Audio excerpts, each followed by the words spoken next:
언론을 안철수도 보면은 이재명 지사가 만들겠다는 뭐 경기도 뭐 관련한 뭐 배달의 공공 배달앱 배달의 명수라겠냐 뭐냐 배달의 명수. 민족 명수, 네, 어. 민족 명수. 네. 그걸 먼저 공격을 했어요.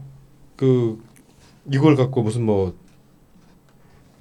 시장 영역의 침범이다.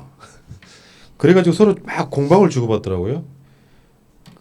그러니까 이재명 지사가 이런 거 중요해요. 왜냐하면 키워드 잡기가 참 좋잖아요. 안철수 대표는 마라톤 대신 배달통을 두고 뛰어라. 그러게. 뭐라도 해야지. 배달통이라는 브랜드가 있지 않습니까?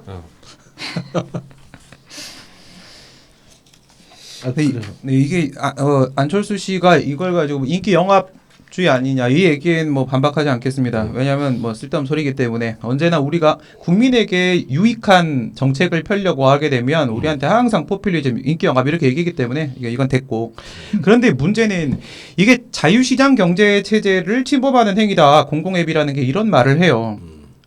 이 사람 경제학 공부 안 해본 사람입니다. 무슨 말이냐면요. 너희들이 좋아하는 신자유주의 자유시장 경제 미국에서 만약에 지금 이 배민이요. 배달의 민족이 이쪽에 99.9%를 지금 점유하고 있어요. 정확하게 99.9%예요. 이렇게 되게 되면 만약 미국이었으면 벌써 열대 개 회사로 강제 쪼개기 들어갑니다. 그래서 분할돼 버려요. 이걸 지금 그대로 두고 있는 것만으로도 감사하게 생각을 해야 될 문제고요. 그리고 이게 오히려 이 배달의 민족의 존재 자체가 자유시장 경제를 심각하게 침해하고 있는 것이고 이건 국가의 개입이 아니라 자유시장 경제를 유지하기 위한 국가의 감시 정도의 수준입니다. 니네가 원하는 걸 실현하려고 하는 거고 두 번째 공공앱이라는 걸 만들었다고 했을 때 이게 어느 정도의 효과를 갖고 있는지 생각을 해봐야 돼요. 이미 99.9% 시장을 장악한 배민이 있는데 공공앱은 얘네들하고 경쟁을 해야 됩니다. 경쟁을 해야 되는데 얘네들이 이미 선발주자라는 거예요. 공공 앱이 들어오자마자 뱀이 죽는 것도 아닙니다. 그렇기 때문에 이것이 시장경제에 반한다는 논리는 아무 근거 없는 얘기가 돼버릴 수밖에 없어요. 자, 어쩌고 웃겨. 안철수 이런 거지. 이제 발이 막 부릅트고 막 피멍이 들고 막 물집이 잡히고 하는 과정에 애먼 공격을 해 이렇게. 뭐 조국 뭐 윤석열을 지켜야 된다는 둥. 무슨 아니 이게 대의적으로 있잖아요. 예를 들면은 정치의 본질이 뭔데 일반 국민들이 독화점에 무슨 앱 하나에 횡포를 당해 국민만 다 그러니까 일반적 소비자만 당하는 것도 아니야. 여기서 자영업 하시는 분 다 똑같이 당한단 말이야. 그러면 대의가 뭔데 경기도에서 앱 만들면 안 돼? 법적인 문제가 설사 있을지라고 하더라도 만들어서 국민을 이렇게 하면 되는 거거든. 근데 이거를 무슨 약간 뭔가 좀 공권력의 행포처럼 이야기를 해버려.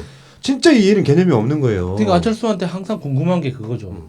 정치를 통해서 하고 싶은 일이 뭐냐 하는 걸 묻고 싶은 거지. 그러니까 새정치 말고 새정치 이제 그만하고 라이트. 새정치를 통해서 도대체 뭘 하고 싶냐고. 그러니까 이 사람은 조명받는 거 말고는 사실 마라톤에서 그 다친 발을 보여주는 거나 배민 사태를 이해 못하는 거나 맥락이 같다고 생각해요. 근데 이 사람이 실제 국민의 보통의 삶을 모르는 거죠. 그러다 보니까 배민에 대한 대응도 이러하고 그 본인이 살면서 어떤 배달 아르바이트라던가 아르바이트와 같은 경험을 해본 적이 없는 거예요. 그러니까 마라톤 자체도 뭔가 생산적인 걸 하는 게 아니라 내가 조명을 받기 위해서 달리고 그 발을 사람들한테 보여주고 여기서 끝나는 거지. 뭐 배달 앱이라던가 이런 것을 이 다음에 국민을 위해서 어떻게 쓸 것인가까지 생각이 못 가는 거죠. 대표적으로 보여주는 사례라고 생각합니다. 맞습니다. 자, 어쨌건 안철수 씨는 그렇고, 그러니까 이게 선거 처리되는 게 문제가 아니고 일반 개념 없는 정치인들 많아요. 당대표급만 해도 한번 생각해 봅시다. 뭔가 실력 있는 것처럼 보이지 말고 보면 되게 허당인 유승민. 애초에 허당인 황교안.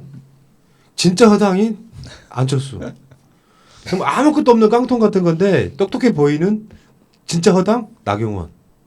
다 그런 자들이 모여 있는 거예요. 나는 문재인 대통령도 처음부터 뭔가 완벽한 대통령은 아니었을 거예요. 준비를 해볼 때. 대통령이나 나라의 지도자가 되려면은 광범위하게 폭넓게 이해를 해야 됩니다. 일단 그 구조 속에서 이쪽을 누르면 이쪽이 튀어나오는 경우도 있어요. 그러니까 전체 구조를 알고 있어야 된다고. 그 과정을 만들기까지 시간이 꽤 오래 걸렸을 거라고 보고. 근데 아직 예를 들어 황교안한테 문 대통령 같은 리더십을 기대할 수 있겠어요? 나경원은 안철수는, 유승민은, 김종인은 이거 굉장히 중요한 부분인 것 같다 이런 생각이 들고 요 안철수가 이렇게 튀기 위해서 하는 것보다 나는 안철수의 워딩이 한 번도 감동받은 적이 없네. 왜? 예전에 이쪽 진영의 대선 주자였을 때도 마찬가지예요. 안철수한테는 감동이 없더라고.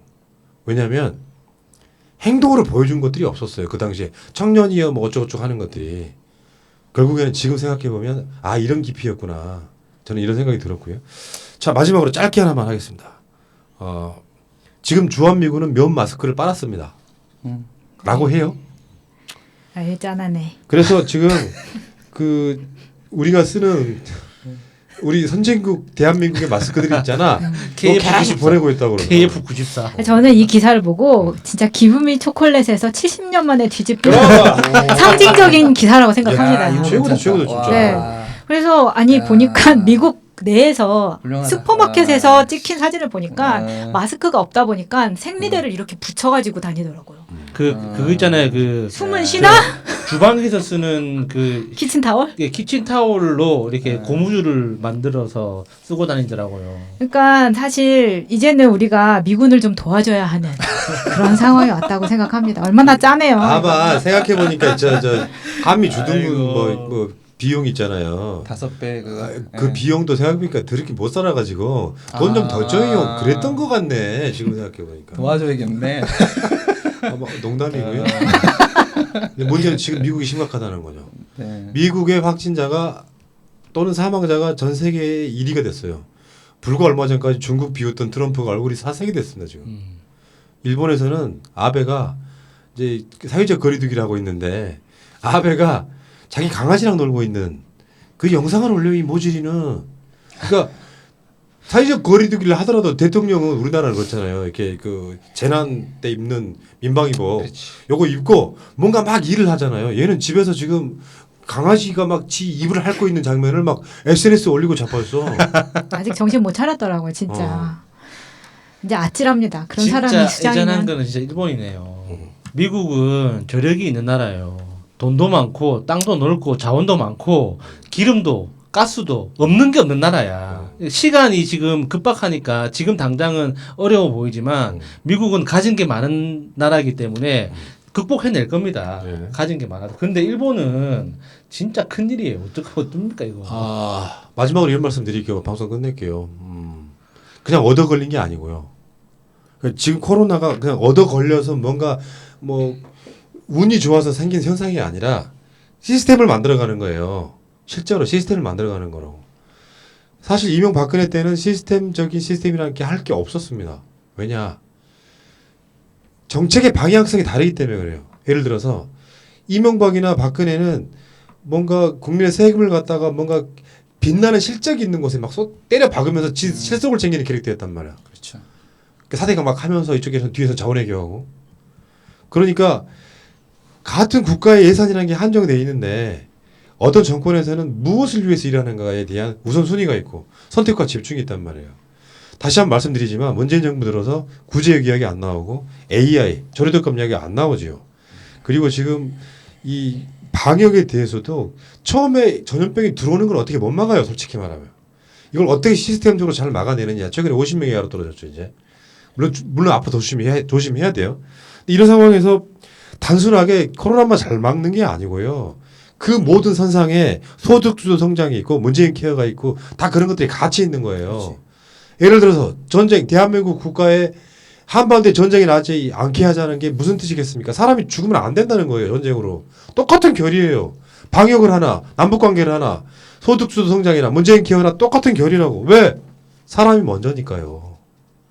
그런 정당, 그런 정권을 안 찍으면 누구를 찍을 수 있겠습니까? 그게 우리가 민주당을 문재인 대통령을 지지하는 이유입니다. 여러분들은 가장 자랑스러운 대한민국 역사를 끌어가시는 분들이십니다. 여러분들 방송이 총선 전 여러분들 방송으로는 마지막이기 때문에 그렇습니다. 투표해달라고 빨리 짧게 한마디씩 하세요. 사람이 먼저다. 투표해 주세요.